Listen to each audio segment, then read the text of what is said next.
open your heart for just a moment. We're in the book of Matthew, chapter 6, verse 16. Listen to these words from Jesus. When you fast, do not look somber as the hypocrites do, for they disfigure their faces to show others they are fasting. Truly, I tell you, they have received their reward in full. Can you feel the weight of that? How often do we serve, give, or even pray, not because we love God, but because we want to be seen, liked, or praised? Let's break this down. You fast, do not look somber as the hypocrites do. Jesus isn't against fasting. He's against the show. The hypocrites made sure everyone knew they were fasting. They put on a sad face, made themselves look weak. Also, people would say, "Wow, look how spiritual they are." They have received their reward in full. If you do it for people's applause, that's all you'll get.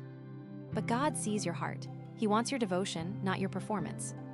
This was spoken to people who lived in a culture where religion was often about appearances.